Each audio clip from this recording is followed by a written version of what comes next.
வணக்கம் நண்பர்களே. சமூக விஞ்ஞானிகளுக்கு வலிமை சேர்ப்போம். இன்று நான் உங்களிடம் பேச போகிற தலைப்பு நாட்டுப்புறவியல் குறித்து. பொதுவாக நாட்டுப்புறவியல் என்றால் அது தமிழ் இலக்கியத்தில் அடங்குவதாகவும், கிராமத்து மக்கள் பற்றிய அவர்களுடைய உழைக்கும் களப்பாடல்கள், ஒப்பாரி, தாலாட்டு, காதல் பாடல்கள், விளையாட்டு பாடல்கள் இவை பற்றிய அறிவாகவும், குறிப்பாக கிராமத்து மக்களுடைய வாழ்க்கையை பற்றிய அறிவியலாக நாட்டுப்புறவியல் கருதப்படுவதாக அறிமுகமாகி இருப்போம். ஆனால் பொதுவாக இந்த நாட்டுப்புறவியல் என்ற சொல்லாடல் சரியாக அதற்கு மாறாக நாட்டார் வழக்காற்றியல் என்ற சொல்லாடலில் குறிக்கப்படுவதையும் நாம் அறிவோம். நாட்டுப்புறவியல் என்ற சொல்லாடலை சண்முக சுந்தரம் போன்ற அறிஞர்கள் பயன்படுத்தப்படும் சூழலில் பெரும்பாலான கல்வி புலங்களில் நாட்டுப்புறவியல் என்ற பாட பிரிவு அமைந்திருக்கும் சூழலில் அதற்கு மாறாக நாட்டுப்புறவியல் என்று குறிப்பிடுவது பொருத்தமாகாது. அது தவறான சொல்லாடலாக கருதப்பட வேண்டும். அதற்கு மாறாக நாட்டார் வழக்காற்றியல் என்ற சொல்லாடலை நாம் பயன்படுத்த வேண்டும் என்ற கருத்தில் லூர்து அவர்கள் வானமாமலை அவர்களை பின்பற்றி பல கருத்தாடல்களை முன்வைத்து நிறுவுகிறார். இந்த சொல்லாடல்களில் எது சரி என்று நாம் பார்ப்பதற்கு முன்பாக இந்த நாட்டுப்புறவியல் என்ற இந்த தளத்தில் கிராமப்புறம் சார்ந்த வாழ்வியலில் பெரும்பாலும் நாகரிகத்தில், பண்பாட்டில் பின்தங்கிய மக்களுடைய வாய்மொழி இலக்கியங்களை, வாய்மொழி மரபுகளை, புலங்கு பொருள் பண்பாட்டை, அவர்களது கலைகள், நம்பிக்கைகள், சடங்கு சம்பிரதாயங்கள் இவை பற்றியெல்லாம் அறிவதாக இந்த கல்வி புலம் அமைகிறது என்பதாக நாம் புரிந்து கொள்ள முடியும். இந்த சடங்கு சம்பிரதாயம் என்பதற்கும் நம்பிக்கைகளுக்கும் என்ன வேறுபாடு? நம்பிக்கை என்பது அறிவியல் தத்துவ உண்மைகளுக்குள் உட்படுத்தப்படாமல் உண்மை என்று கருதுவது நம்பிக்கை. சடங்கு சம்பிரதாயம் என்று சொல்வதெல்லாம் ஒரு காலகட்டத்தில் சமூக தேவையை அடிப்படையாக கொண்டு பின்பற்றப்பட்ட சில நடைமுறைகள். அது அறிவியல் தத்துவ கண்ணோட்டத்திற்கு உட்பட்டு பொருந்துவதாக அமைந்தாலும் அல்லது அப்படி உட்படுத்தப்படாமலும் இருக்கலாம். எப்படி இருந்தாலும் அவை சமூக தேவையின் அடிப்படையில் கடைபிடிக்கப்பட்ட ஒரு நடைமுறை. அந்த சமூக தேவை முடிந்த பிறகும் கூட, எந்த சமூக தேவையும் இல்லாத காலகட்டத்திலும் கூட தொடர்ந்து பழமையை நினைவு கூறுதல், பழைய மரபை கைவிடாமல் பின்பற்றுதல் என்ற அடிப்படையில் நடைமுறையில் சாத்தியப்படுத்தி கொண்டிருக்கக்கூடிய நடைமுறைகள் அனைத்தும் சடங்குகள் என்ற பொருளுக்குள் அடங்குகிறது. இத்தகைய வாழ்வியலை பற்றிய அறிவியலாக இந்த நாட்டுப்புறவியலோ அல்லது நாட்டார் வழக்காற்றியலோ அமைகிறது. இப்போ இதில் ஏன் நம்ம நாட்டுப்புறவியல் என்ற சொல்லாடலை பயன்படுத்தக்கூடாது, ஏன் நாட்டார் வழக்காற்றியல் என்ற சொல்லாடலை நாம் பயன்படுத்தணும் என்பது கேள்வி. இப்போ நாட்டார் வழக்காற்றியல் என்பது என்ன சொல்லுது? நாட்டார் வழக்கு, ஆறு, இயல், இப்படி இந்த சொல்லாடலை நாம் பிரித்து பார்க்கலாம். இப்போ இயல் என்பது இயங்குவதையும் இயங்கிக் கொண்டிருப்பதையும் ஒரு இயக்கம் குறித்த, ஒரு இயங்குதல் குறித்த அறிவியல் கண்ணோட்டம் என்பதாக அர்த்தப்படுகிறது. ஆறு என்பது பாதை பாதை என்று குறிப்பிடும்போது வந்த வழியை பற்றிய ஒரு அறிவு. வழக்கு என்பது வழக்கமாகிவிடும். தொடர்ந்து பின்பற்றப்படும் ஒரு பழக்கம் வழக்கமாக்கப்பட்டால் அது பழக்க வழக்கம் என்ற கண்ணோட்டத்தில் பழக்கத்தின் தொடர்ந்து அது வழக்கமாக பின்பற்றப்படுகின்ற ஒன்றாக அமைகிறது. அது மக்களுடைய வாழ்க்கையில் வழக்கமாகிவிட்டது என்ற கருத்தியலை தருவது தான் இந்த வழக்கு. நாட்டார் என்பது நாட்டிற்கு உரியவர்கள்.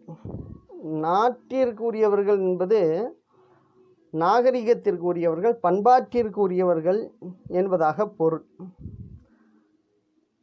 அப்ப இந்த நாகரிகத்திற்கு உரியவர்கள், இந்த பண்பாட்டிற்கு உரியவர்களுடைய வழக்கங்களை பற்றிய அந்த வழக்கங்கள் கடந்து வந்த பாதையை பற்றிய ஒரு அறிவியலாக இந்த நாட்டார் வழக்காற்றியலை நாம் புரிந்து கொள்ள வேண்டும். அப்ப நாட்டுப்புறவியல் என்ற சொல்லாடலுக்கு மாறுதலாக இந்த நாட்டுப்புறவியல் என்ற சொல்லாடலுக்கு எதிர்நிலையில் நாட்டார் வழக்காற்றியல் என்ற சொல்லாடலாக அர்த்தப்படுவதற்கு நாட்டுப்புறவியல் என்ற சொல் ஏன் காரணமாக அமைகிறது என்றால், நாட்டு புறம் இயல், இப்படியாக இந்த நாட்டுப்புறவியல் என்ற சொல்லை நம்ம பிரிக்கலாம். நாடு என்று சொல்லும்பொழுது நாட்டார் என்றாலும் சரி, நாடு என்றாலும் சரி, அது நாகரிகத்திற்குரியவர்கள், பண்பாட்டிற்குரியவர்கள், மக்களை குறிக்கின்ற ஒரு சொல். இதை நான் காட்டிலிருந்து நாடு வரை என்று புரிந்து கொள்ளலாம். காட்டிலிருந்து நாடு நோக்கிய ஒரு நகர்வு. மனித இனம் காடு சார்ந்த பொருள் சேகரிப்பு நாகரிகத்தில் தொடங்கி வேட்டை நாகரிகம், கால்நடை மந்தை வளர்ப்பு நாகரிகம், விவசாய நாகரிகம், வணிக உற்பத்தி மீதான வணிக நாகரிகம், வணிக லாபத்திற்காக உற்பத்தி செய்தல், நிதி மூலதன பிரிவு தோன்றி சமூக உற்பத்தியை ஆதிக்கம் செய்தல், மக்கள் தலைமை கட்டுப்பாட்டில் சமூக உற்பத்தி கட்டமைத்தல், இப்படியாக 8 கட்டமாக மனித நாகரிகம் இருக்கும் பொழுது இந்த மனித வரலாற்று நாகரிகத்தினுடைய தொடக்க நிலை காடு சார்ந்த பொருள் சேகரிப்பு. மனித இனம் காடுகளில் வாழ்ந்த ஒரு மனித மூதாதையாக வாழ்ந்த குரங்கு இனத்திலிருந்து படிமலர்ச்சி அடைந்த ஒரு இனம். ஆக அந்த இனம் காட்டிலிருந்து நகர்ந்து நாடு நோக்கி வந்தது எப்படி? மனித இனம் தன்னுடைய கூடி உழைத்து சிந்தித்து உழைத்து பண்படுத்தி கொண்ட வரலாற்றின் விளைவாக நாடு நோக்கி நகர்ந்துள்ளது. நாடு என்பது இயற்கை மீது மனிதன் நிகழ்த்திய திட்டமிட்ட உழைப்பினுடைய மாற்றத்தினுடைய விளைவு. ஆக மனிதர்கள் தன்னையும் தன் இனத்தையும் பண்படுத்தி கொள்வதற்காக எப்படி காட்டிலிருந்து படிப்படியாக உழைப்பில் ஈடுபட்டு பண்பாட்டில் ஈடுபட்டு நாடு நோக்கி நகர்ந்தார்கள். காட்டை அழித்து காட்டை மாற்றி காடு சார்ந்த வாழ்வியலை மாற்றி எப்படி நாடு சார்ந்த வாழ்க்கை முறைக்கு வளர்ந்துள்ளார்கள் என்பதை பற்றிய அறிவியலோடு தான் இந்த நாடு என்ற சொல்லை நாம் புரிந்து கொள்ள வேண்டும். நாடு என்பது இயற்கையாக உருவான ஒரு வெளி அல்ல, அது மனித இனத்தினுடைய பண்பாட்டு முயற்சிகளால் உருவான ஒரு வாழ்வியல் வெளி. ஆக இந்த நாடு என்ற சொல்லும் நாட்டார் என்ற சொல்லும் காடு என்ற சொல்லிலிருந்து காடு என்ற அந்த வாழ்வியலில் இருந்து கடந்து வந்த பாதை. ஆக இந்த நாட்டுப்புறவியல் என்று சொல்லும்பொழுது நாடு புறமியல், நாட்டிற்கு புறத்தில் இருப்பவர்களை பற்றிய இயல், வாழ்வியலை அறிந்து கொள்ளக்கூடிய அறிவியல் அப்படின்னு இந்த நாட்டுப்புறவியல் சொல்லாடல் விளங்குகிறது. இந்த சொல்லை பயன்படுத்துபவர்கள் எப்பொழுது இதை பயன்படுத்த ஆரம்பித்தார்கள்? புதிய நவீன கல்வி முறை உருவான பிறகு, உற்பத்தி மீது வணிக லாபத்திற்காக உற்பத்தி செய்தல் என்ற கட்டம் அடைந்த பிறகு, நவீன துறை சார்ந்த கல்வி முறைகள், முறைப்படுத்தப்பட்ட கல்வி முறைகள் உருவான பிறகு, அந்த கல்வி முறையால் நாகரிகத்தை அடைந்த பிறகு, தொழில்நுட்பம் வளர்ச்சி அடைந்து இயந்திரங்களை கொண்டு ஒரு சமூக பொருள் உற்பத்தியில் ஈடுபடுதல் என்ற நவீன வாழ்வியலுக்கு, அந்த நவீன வாழ்வியலோடு தொடர்புடைய நகர வாழ்வியலுக்கு பழக்கப்பட்ட அந்த பண்பாட்டு சார்ந்த அந்த பண்பாட்டின் பிரதிநிதிகளாக உருவாகி வளர்ந்த மனிதர்களால் தங்களை நாகரிகம் உடையவர்களாகவும் தங்களை பண்பாட்டில் உயர்ந்தவர்களாகவும் கருதி கொண்டு தங்களுடைய உயர்ந்த பண்பாட்டிற்கு தங்களுடைய பண்பாட்டு வெளியிலிருந்து வெளியில் இருக்கக்கூடிய புறத்தில் இருக்கக்கூடிய, தங்களுடைய பண்பாட்டிற்கு கீழாக இருக்கக்கூடிய, வெளியில் இருக்கக்கூடிய அந்த மக்களை, தங்களுக்கு வெளியில் இருக்கக்கூடிய கீழான பண்பாட்டில் கீழான மக்களை பழைய மக்களை பற்றிய அறிவியலாக விளக்கியதுதான் இந்த நாட்டுப்புறவியல் என்ற சொல். இவர்களை தங்களை நாகரிகத்திற்கு உரியவர்களாகவும் பண்பாட்டிற்கு உரியவர்களாகவும் விளக்கி கொண்டு இந்த பண்பாட்டிற்குரிய தங்களுடைய வரலாறு எல்லாம் தங்களுடைய முன்னோர்களாகிய பழைய பண்பாட்டை சார்ந்த மனிதர்களுடைய வாழ்க்கையோடு தொடர்புடையது என்பதையெல்லாம் மறந்து தங்களுடைய பண்பாட்டின் உயர்வு எல்லாம் தங்களுடைய முன்னோடிகளான காடு சார்ந்த பொருள் சேகரிப்பு நாகரிகத்திலிருந்து தொடர்ந்து வளர்ந்து வந்திருக்கக்கூடிய மனித இனத்தினுடைய உழைப்போடு தொடர்புடையது என்பதையெல்லாம் மறந்து அவர்களை புறம் தள்ளி தங்களை உயர்வுபடுத்தி அவர்களை கீழ்ப்படுத்தக்கூடிய ஒரு சொல்லாடலாக இந்த நாட்டுப்புறவியல் என்ற சொல்லாடலை நாம் புரிந்து கொள்ள வேண்டும்.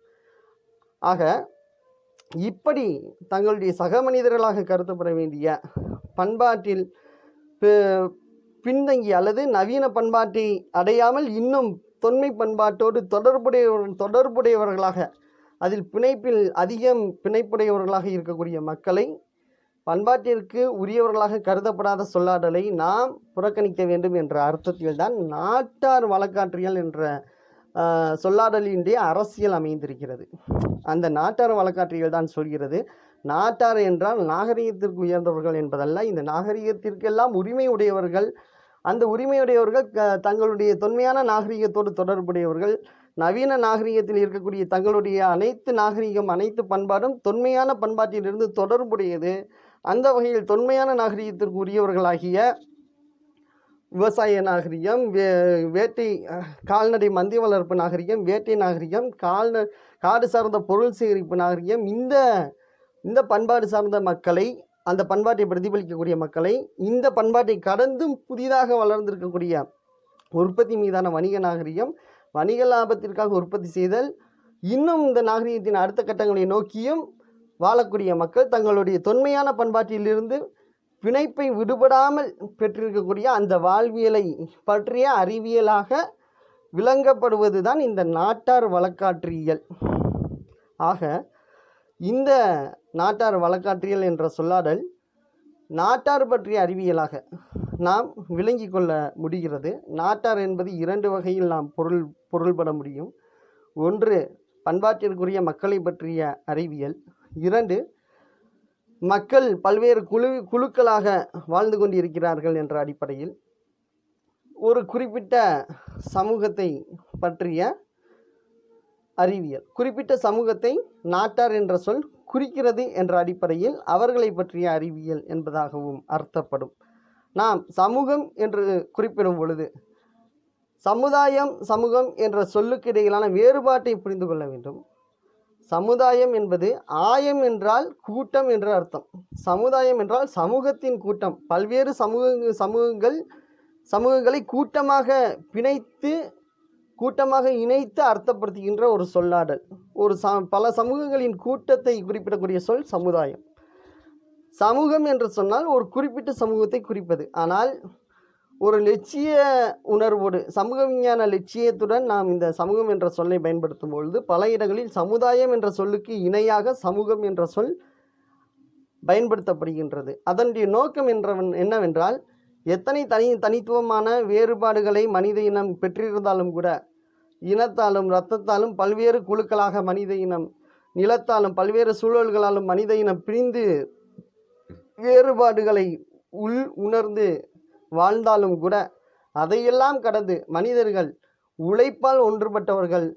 உழைப்பாலும் சமூக விடுதலையை நோக்கிய முன்னேற்றத்தின் முயற்சிகளாலும் நாம் ஒற்றுமையோடு வாழ கடமைப்பட்டவர்கள் என்ற அர்த்தத்தில் மனித இனம் முழுதும் உழைப்பு என்ற அந்த ஒற்றை பண்பாட்டில், உழைப்பு என்ற அந்த அடையாளத்தை முதன்மைப்படுத்தி உழைக்கக்கூடிய ஒரு இனமாக, உயிரினமாக ஒற்றுமை பெற்றிருக்கக்கூடிய அர்த்தத்தில் சமுதாயம் என்ற சொல்லுக்கு மாறாக எத்தனை வேறுபாடுகளையும் கடந்து நாம் ஒரே சமூகம்தான், உலகம் முழுதும் வாழக்கூடிய மக்கள் அனைவரும் உழைக்கும் மக்கள் என்ற ஒரே சமூகம்தான் என்ற அர்த்தத்தில் சமூகம் என்ற சொல்லாடலை பயன்படுத்துகிறோம்.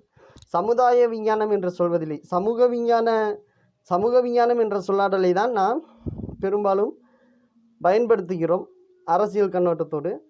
அரசியல் மேன்மை நோக்கிய சமூக விஞ்ஞான முயற்சிகளிலெல்லாம் சமூகம் என்ற சொல்லை தான் பெரும்பாலும் பயன்படுத்துகிறோம். சமூக விஞ்ஞானம் என்ற சொல்லாடல் எல்லா சமுதாய முழுமைக்கும் பொதுவானதாக தான் கருத முடியும்.